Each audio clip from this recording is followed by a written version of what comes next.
I'm saying I wouldn't mind if they give him a max contract tomorrow. To who? Luke Kennard. You said Merle? What? I swear to God, you said Merle. You said Merle?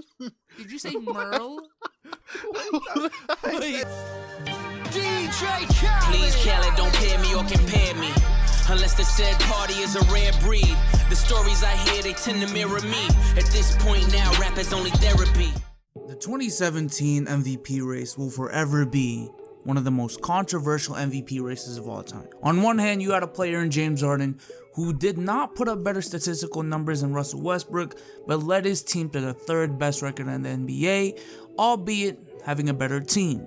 On the other hand, you had Russell Westbrook, who averaged a historic 30-point triple-double for a whole season, leading his team to 8 less wins, but did not have as good of a cast around him. And the voters chose Russell Westbrook on the basis of his ability to carry a lesser group to the playoffs, and the idea that if you gave Russell Westbrook equivalent help, that he would be winning just as much as Harden. And I'ma keep it 100, I was one of those people. The 2017 Oklahoma City Thunder was a team built with the presumption that Kevin Durant was gonna resign, and what Russell Westbrook did was work with what he had because Kevin Durant did not sign, and he carried them to the playoffs in an extremely tough Western Conference. And on top of it all, he averaged a triple-double. And let's just make it clear, alright? I said on top of it all. I did not say my vote was decided by him averaging a triple-double. It was based on what he was doing that was leading to team success given the circumstances. But the 2018 season is making me rethink. Not necessarily rethink the 2017 MVP, because I would still give it to Westbrook. And I'm not mad at all that they gave it to Westbrook. At the end of the day, one of either Harden or Westbrook deserved it, and they just gave it to Westbrook. There was no problem in that. But what I'm starting to rethink is how we judge who the better player is between two given players. Because what we had in 2017, specifically the offseason, was the Oklahoma City Thunder trading for Paul George, a top 20 to 25 player in the NBA, and Carmelo Anthony, a guy that many viewed as all-star help and a game changer for some, even though it was clear that Melo was at the back end of his career and not the same player he was 3 to 4 years ago. They also signed Patrick Patterson, Raymond Felton in the offseason, and got Corey Brewer in the middle of the season. Many were excited for this team, including me. Finally, Russell Westbrook got the help that he desperately needed to compete with Golden State and Kevin Durant.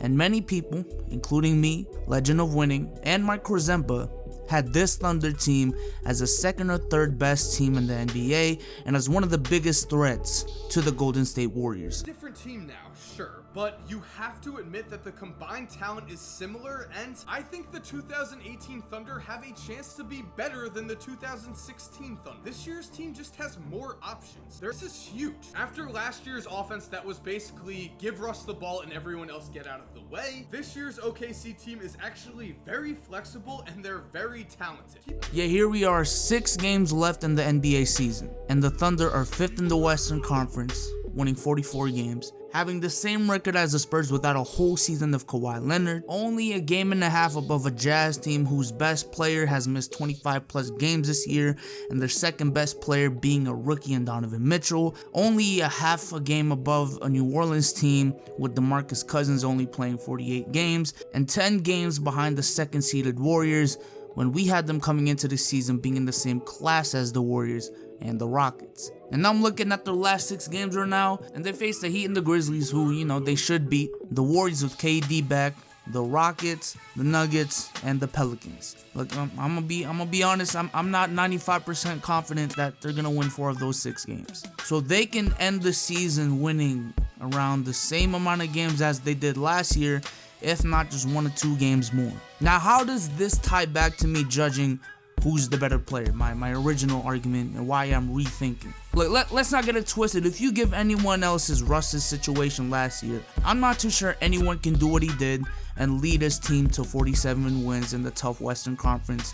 And that is something to be respected. The ability of Allen Iverson to carry the 76ers to the finals in 2001 and beat the Lakers in Game 1 with the supporting cast that he has is highly impressive. But on the other hand, let's do the same for Russ's situation this year. What would happen if you give, let's say, Anthony Davis, Jimmy Butler, Kyrie Irving, a supporting cast that consisted of a high-level all-star like Paul George, one of the best bigs in the league, and 3 to 4 other solid pieces. Would they even be in consideration for missing the playoffs with 20 games left in the season? Because you do have that with Harden this year, and they're on pace to win 65 games. You've had that with Curry since 2015, and they've won 2 championships and 3 67+ win seasons. You've had that with Kawhi in his last 2 healthy seasons, and they've won 60+ games. You've had that with Dame this year.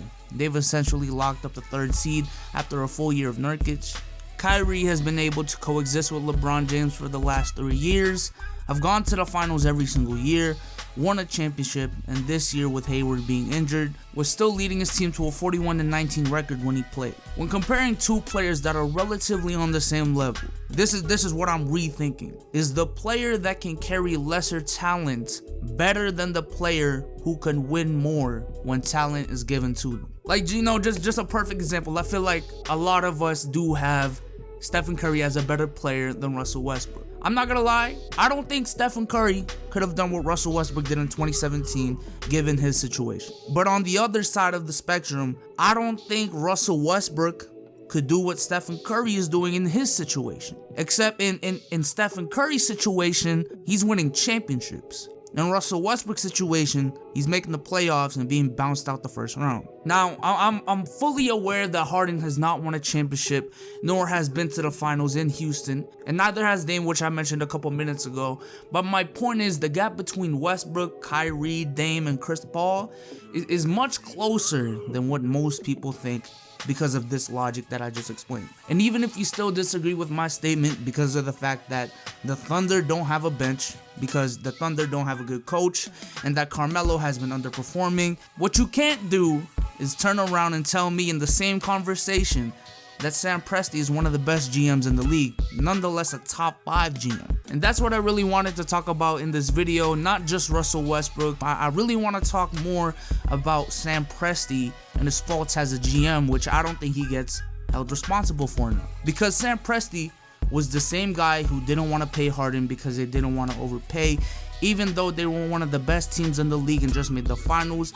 Then 6 years later, after the fact, they have the 3rd highest payroll, paying way over the cap now, in hopes of being one of the best teams in the league. He's the same guy who traded for Paul George, knowing that the bench problems that he created through his signings was going to be a huge problem for the team, when the promise of Paul George re-signing depends on the team's success. He's the same guy who fired Scott Brooks when in 3 of the 4 years prior, they went either to the finals or won 59+ games.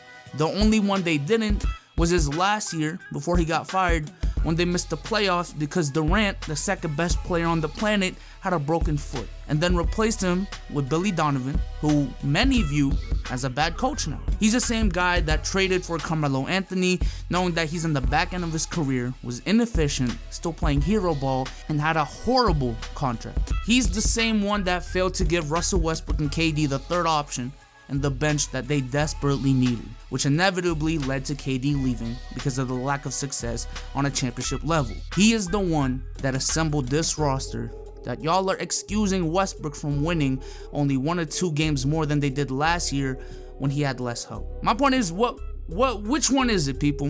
Which one is it?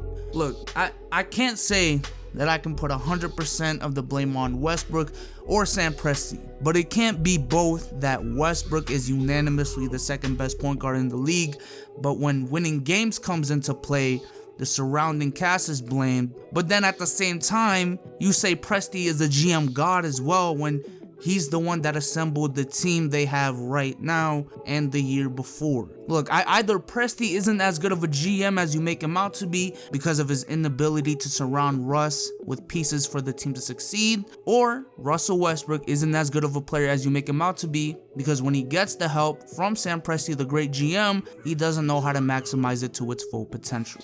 One or the other. But with that being said, I hope y'all enjoyed this video. Make sure to go ahead and check the Dish podcast. Link is in the description. Follow Hoop Talk City on Instagram. But with that being said, I am out. Peace.